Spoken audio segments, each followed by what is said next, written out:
Hello, friends, and welcome to the Jacqui Just Chatters podcast. Because every story deserves its spotlight, I'm Jacqui Lentz, your hostess.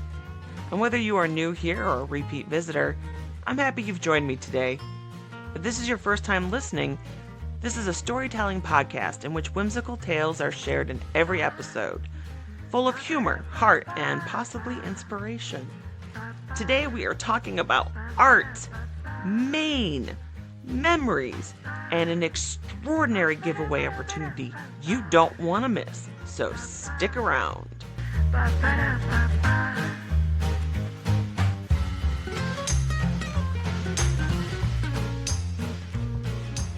My guest today is Amy.Bakken, a Maine artist who works with watercolors and linocut prints. More about that in a little while. She is also a busy mother of 5 and an ed tech, but planning a career pivot. She is also partnering with me for a fantastic giveaway. Friends, Amy has created this beautiful linocut print of the Maine Portland Head Light. It is the image for this episode. In honor of my upcoming novel, The Daphne Project, which takes place in the great state of Maine, I am giving away one of Amy's prints to a lucky winner. In order to enter, you just need to go to my website in the notes and sign up for my newsletter. I only send it out once a month, so no flooding your mailbox. The book comes out July 29th for those who are interested. Welcome to Jacqui Just Chatters, Amy. Hi, Jacqui. Thanks for having me. I'm so excited. I'm very glad that we didn't have any tech issues. Like, I have less of them now, but I swear it's like almost 50%. There isn't some tech thing or like somebody mowing the lawn. I promise something like that won't happen. Or a kid doesn't come barging in, something like that. I think we are also much more than like the basic bio. So let's go beyond the bio. And can you share something more personal about who Amy is? Just yesterday, my husband and I dragged 4 out of 5 of our kids to the 4th tallest mountain here in Maine called Old Speck. And it was maybe a 7-hour hike.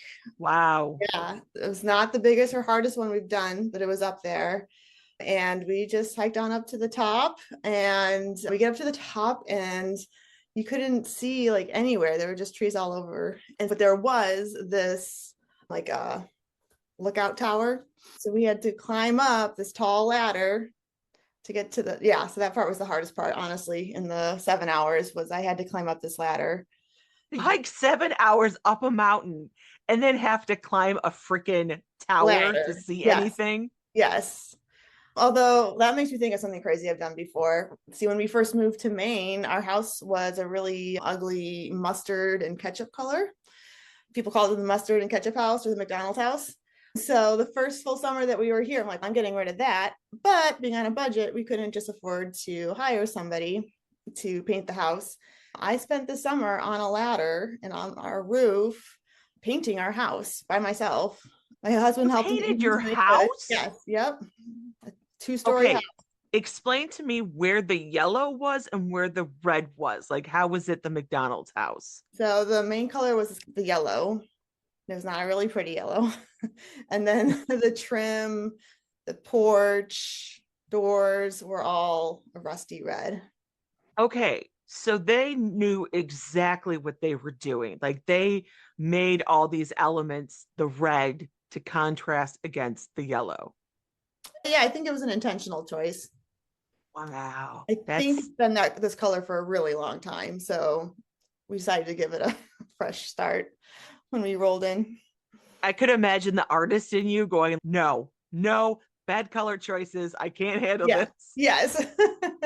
Like, I just can't live here any longer. I have to do something about it. So what color did you change?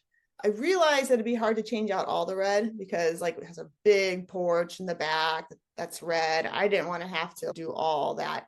So we kept the red on the porch and the doors and then painted the trim white and the rest of the house is green.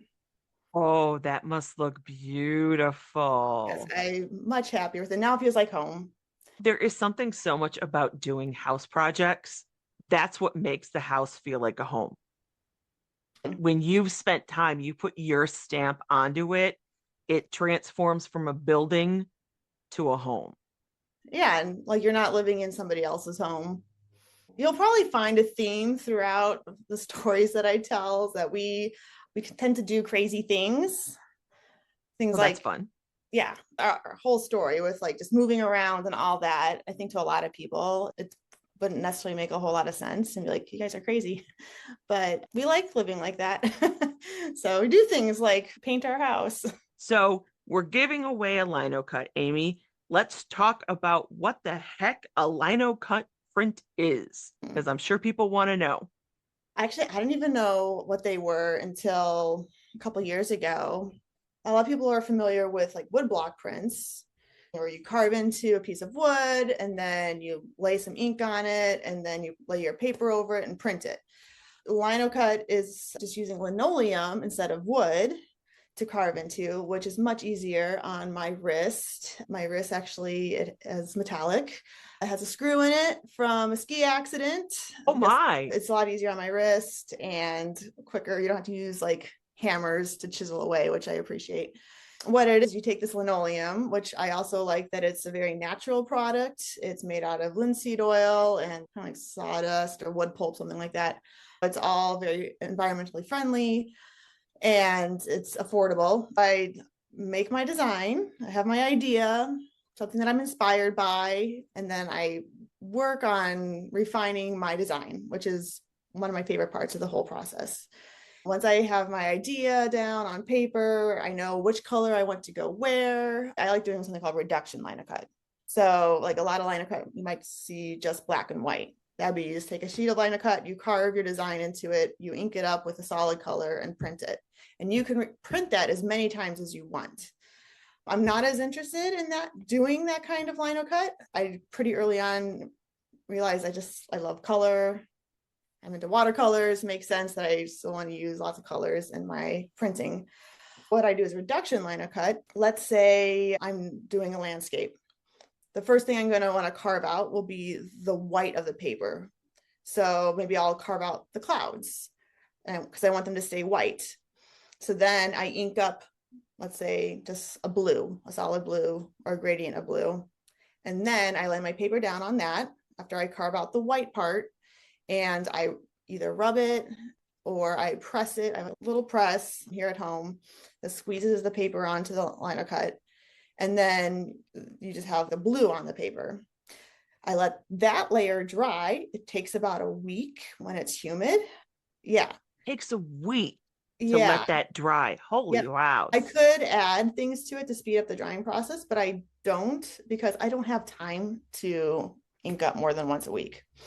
During the next week, I'll carve the next layer. So then I'll carve out whatever section I want to be light blue. Let's say I carve out the sky, maybe some of the water if it's a seascape.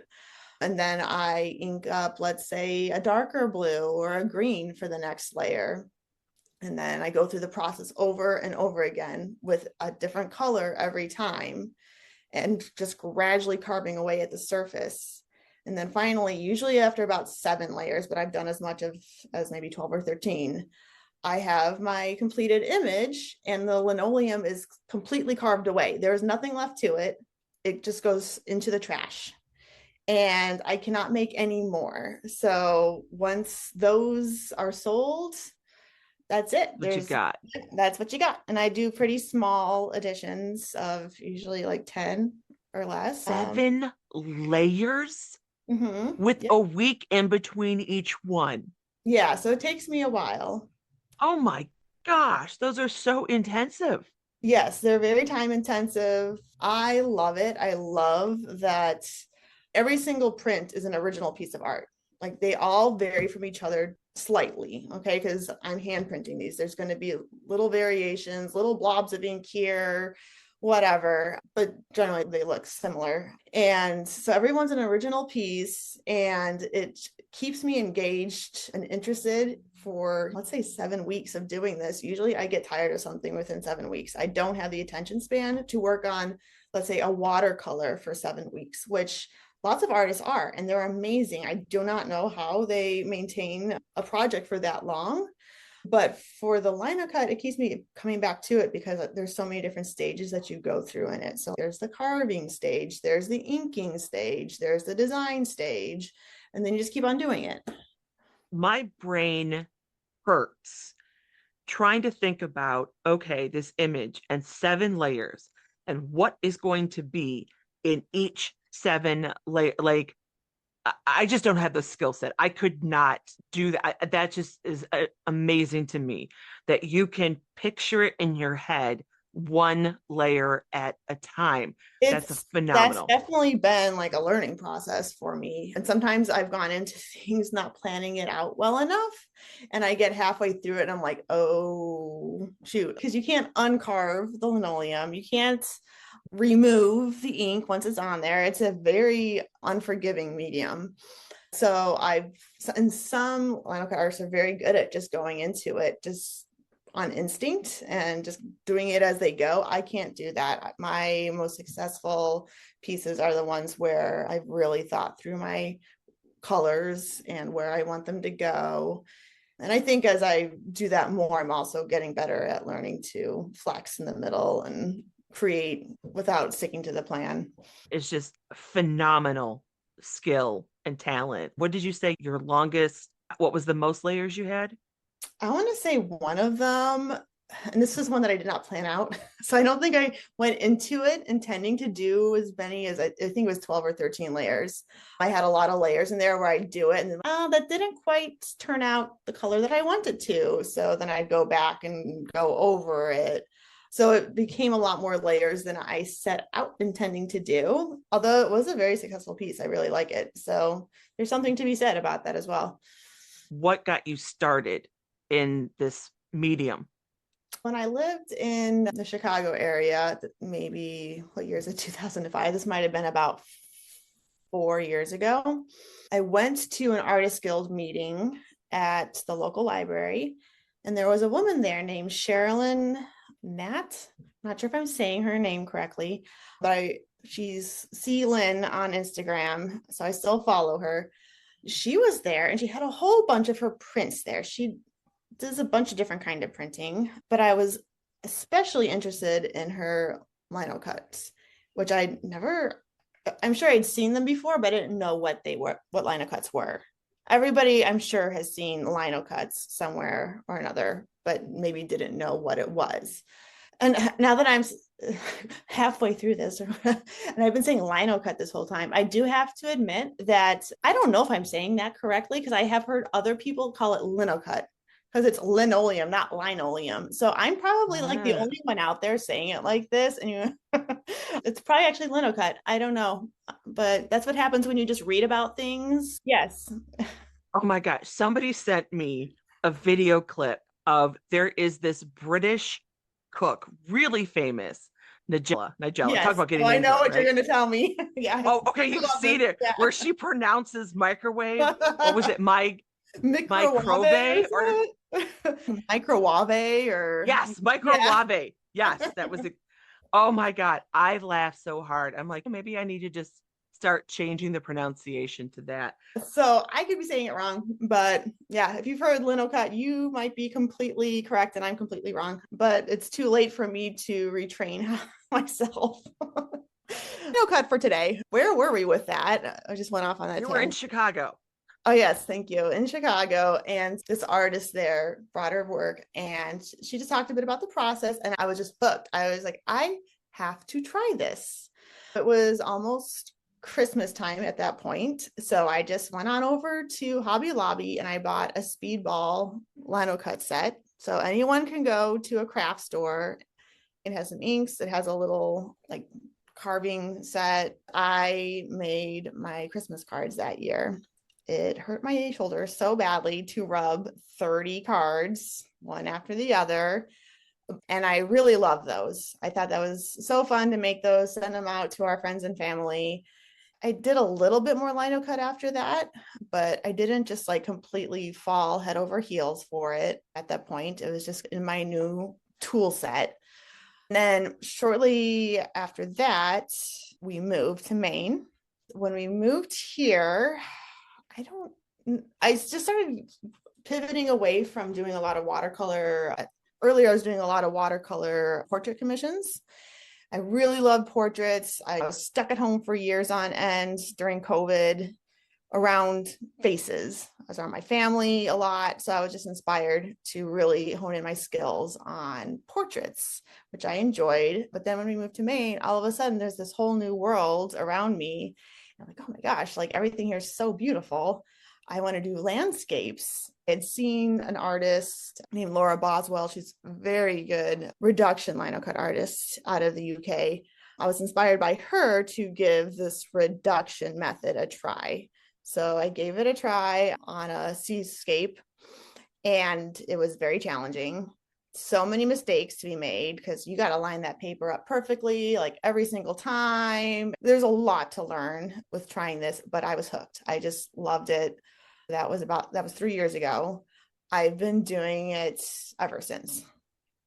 How many different sets of these prints do you think you've done now? I don't know. I haven't done a really great job just recording them. I don't get through them super fast because it's a very on the side hobby thing that I'm doing. And I'm consistent in showing up and doing it. But as I mentioned, it takes a long time to do one. I Well, might unless get, you're talking like it takes 2 to 3 yeah, months to get one set done. yeah. I might get maybe 5 done a year. And I'm doing some watercolors in there too. Like sometimes I get a little bored in between. I'm like, I'm gonna try watercolor. And then after I do one watercolor, I'm like, okay, I'm ready for a linocut again. Where do you do your whatever, lino cut prints? Where do you do them? In my dining room. So yeah, we squeeze in here. So as we already established, we've got 5 kids. And also my husband works from home. I just make myself a little space in the corner of my dining room.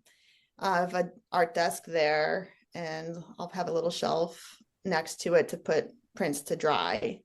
But yeah, there's definitely times where I'm like, oh, great, there's spaghetti sauce flying around the dining room, and my art is drying right here. I just make it work. That's impressive that you are able to do this amongst the chaos. For me, for when I write, I have my library and I close the door and like I'll have music on, but this is my own little world and I do not want to be interrupted. And so I have my quiet here. I can't imagine trying to plan and do all this stuff when you've got 5 kids running around. Like you've some focus skills. When I do it is when things are calmer around the house too. Will things ever calm with 5 kids? Calmer, calmish. Yeah, and I'll also do a lot of just like my husband will right now he's reading through Lord of the Rings on Sunday mornings. So I'll just often carve at the living room table just because so we're all over there listening and I can work on that. So I move it around with me where I just make it work. And actually, I really like it that way. I like being able to like answer questions while I'm and just hearing what's going on around me and still being part of what's going on. Is there a print that you did that you would say is your favorite? I did one earlier this year or maybe it was last year. I don't know. It's all a blur now, I'll tell you. So I don't know if when in Michigan, if you guys got to experience this, but I think it was last spring or fall. We had the Northern Lights. Did you get to see Some that? of us experienced them in this state. I did not Oh. experience them, and I'm not bitter at all. I didn't realize I was going to bring up a sore topic here. This is on my bucket list. I drove one weekend 4 hours up north Oh. because they were supposed to. I went up to Mackinac City and they were supposed to have lights, and we had clouds and we Oh. saw nothing. I No. was so pissed. Yeah, I would be too. Yes, like you, it's been on my bucket list for a long time. And it's hard to control things like that, isn't it? Like some things, your Mhm. bucket list is one another thing on my bucket list that I did this year was run a 5K. That's been something I've wanted to do for a long time. And it really was up to me to just make it happen. So I made it happen. Yeah, you go me. Congratulations. That's Thanks. excellent. But things like the Aurora Borealis, a lot harder to make happen. We actually got to see it here in Maine a year ago or whatever. And it was just so magical. It was so beautiful and just very memorable. And immediately I knew I wanted to make a lino cut based off of that memory. So I made a linocut called Neon Night, and it's just a little picture of like my little street, just a quiet little street with lots of trees, a few homes with lights glowing in the windows, and then you see the starry night. This is something I didn't realize about Aurora Borealis is, yeah, it's not cloudy. The skies are clear. So you're going to see stars and then the colors swirling around them. So then you Okay, have now the you're just sky. making it worse. I hope you get your day sometime, your night, your I aurora will. borealis. So that's my That's favorite one because that was just such a special moment. yes. I'm glad you saw it. And I'm glad you were able to commemorate it in this art form. That's very nice. I saw you had one, I want to say it was the winter with the skier. Oh, I thought that was so beautiful. All my art is special to me for some reason, but that one is also a really special one because that was from a time that I went skiing with my husband, and it was my son. So my husband's off in the background. He's the smaller figure in the background. And then it's my son who was just learning to ski is the one in the foreground on unsure footing, slipping and sliding around. And I did this during a time where my son was going through a really hard time in his adjustment to high school and just going through some hard things. And my husband was just a real champion for him. And so it symbolized a lot to me, like, oh, here's my son finding his footing, and he's his dad, and dad's helping him out. That's something that's just really meaningful to me. No one else looking at that print would know any of that. Like the stories behind them are fascinating. Mhm.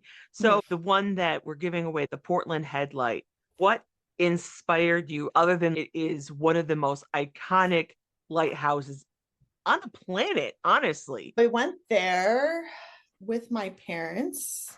It was a summer after we had moved here, and I had been there before, but we wanted to show it to my parents. The wild roses there are just stunning and they smell amazing. So I really just wanted to capture the wild roses in the foreground because to me that's like just a huge part of being there in person is just soaking up the scent of the salt spray mixed with the wild roses. So that's why I did that one because it's really about the roses. And they're very, I noticed that. And I love the fact that when I saw it, I was like, oh my God, I love this so much because one, I love lighthouses and I've been to the Portland Head like a couple of times and it is beautiful. But yes, that you put more than just the lighthouse. That's one of the things I loved about it is it's like you've got both things happening and it's fascinating to me. So it's got all the things I love: lighthouses, seascapes, Yeah. florals. Yeah. You told me earlier that you are coming to the end of your ed tech job, which in my state, we call that a parapro. I don't know what y'all are going to call it in your own state. So at that point, you got two terms. You can go look it up if you don't know what the heck we're talking about. How long have you done the ed tech and what is your next step? Okay, so I've been ed teching for 3 years. Before that, I was a stay-at-home mom. When we moved to Maine, I knew I was at a stage in my life where I was ready to have a job outside of the home to help pay the bills, but also to just grow personally. After devoting so many years to being at home with my kids, which I'm very thankful I had that time with them, but I was ready to try something new. And so somebody suggested, oh, why don't you look into ed teching, also known as like a one-on-one, because I support students in special ed as their one-on-one, basically like a teacher with them all day. I started working right here in this little town that I live in. I love being plugged into the community that way. And I learned and grew a lot over the last 3 years. And during that time, I decided, you know what? I think I want to actually get into teaching. And I started to think about getting into art teaching. I did some art teaching privately when I lived in Illinois. So I had that background, but I did not have my teaching certificate. I started to look into what would be required for me to teach arts. I have a background in liberal arts, not fine arts. I'd have to take quite a few random classes over the next several years to get my teaching certification as an art teacher, which I was willing to consider doing that. But this would all be on top of working full time, which would be exhausting. Lot. Yeah. And logistically almost impossible, being that art classes tend to run during school hours. So it would be hard. But then I found that right here in Portland, Maine, there is the Maine College of Art and Design. They offer a 10-month master's degree in teaching art. Tomorrow's my last day as an ed tech. And then in July, I go to school full time for a year. So I'm super excited, scared, but also very excited. Congratulations on Thank this you. step. That's fantastic. I know what you're talking about, like excited and scared. Yeah. Because, but honestly, isn't that like when the best things happen? When Right. you're worried about it because you're taking a risk, like you're trying something new, and this is a bit of a risk, but the reward is absolutely there. Where can people find your art? I am on Facebook and on Instagram, so I can send you those links. I will put all your Yeah, links in okay. the show notes. Those are the best places to find me right now. I update them every week or so. You can see like videos of my linocut process. So I understand that it can be hard to picture what's going on when I'm like rambling on about all the different steps. You can go there and there'll be videos of me carving and mixing ink and printing, rubbing, all that. So yeah, check it out. I watched those before I reached out because I was like, wait, what is this? And then I saw the, and I'm like, oh, okay. This now makes total sense to me. So, yeah, guys, definitely go check out the videos. And I will also include a link for your Etsy shop because if Oh people yes, want and to Etsy, go, yeah. oh, there's only going to be one lucky winner. But if you want to check out the sentimental skiing or the fantastic lights that I did not get to see, you can, you can be the proud owner of one of the few print batches that are out there. Thinking about your story, your book. I'm excited to read that someday. And there are certain elements of your book that I can identify with. A Really? Midwest girl moving to Small town in Maine. Maine. Yes. Uh-huh.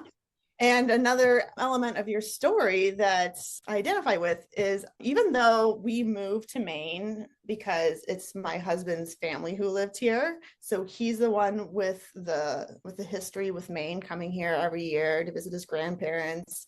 I actually had an aunt who lived in Maine. I never met her, but she was an artist. She had a studio up in Belfast, Maine, and right along the coast, charming little historical village.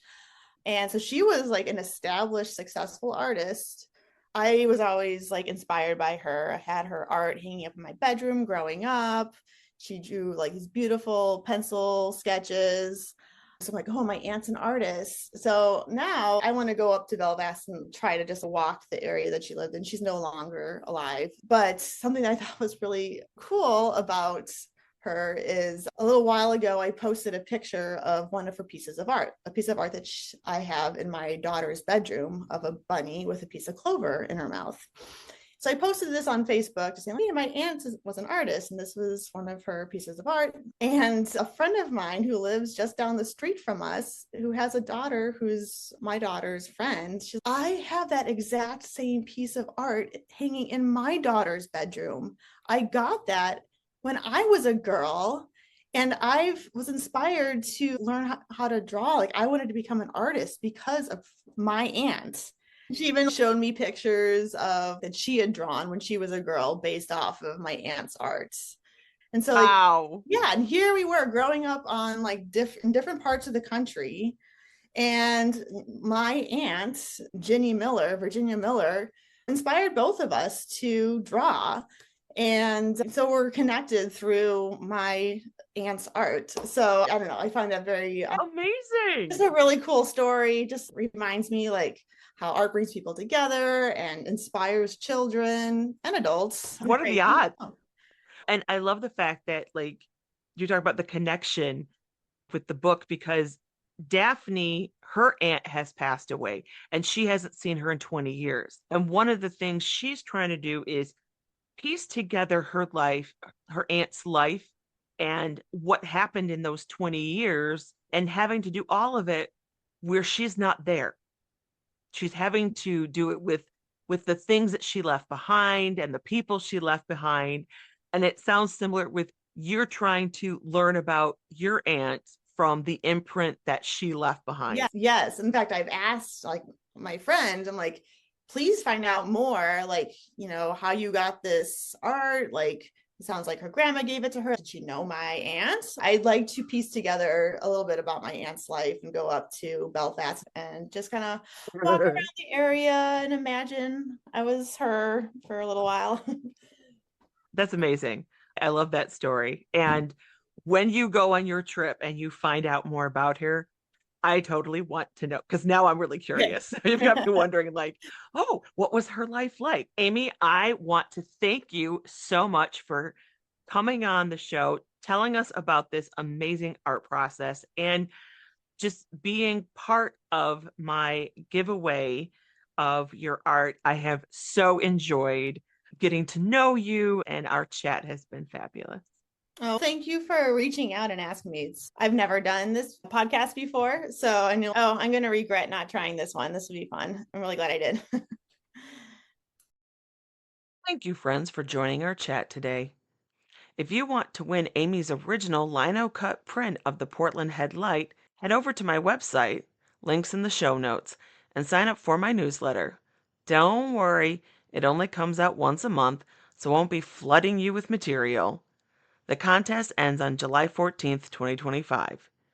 If you haven't heard about my upcoming novel yet, The Daphne Project, the book is about a down and out librarian who inherits her great aunt's house in Maine, then stumbles into small town secrets, unexpected friendships, and maybe even a fresh start. You can read the whole blurb on my website, Facebook, or Instagram. The release date is July 29th.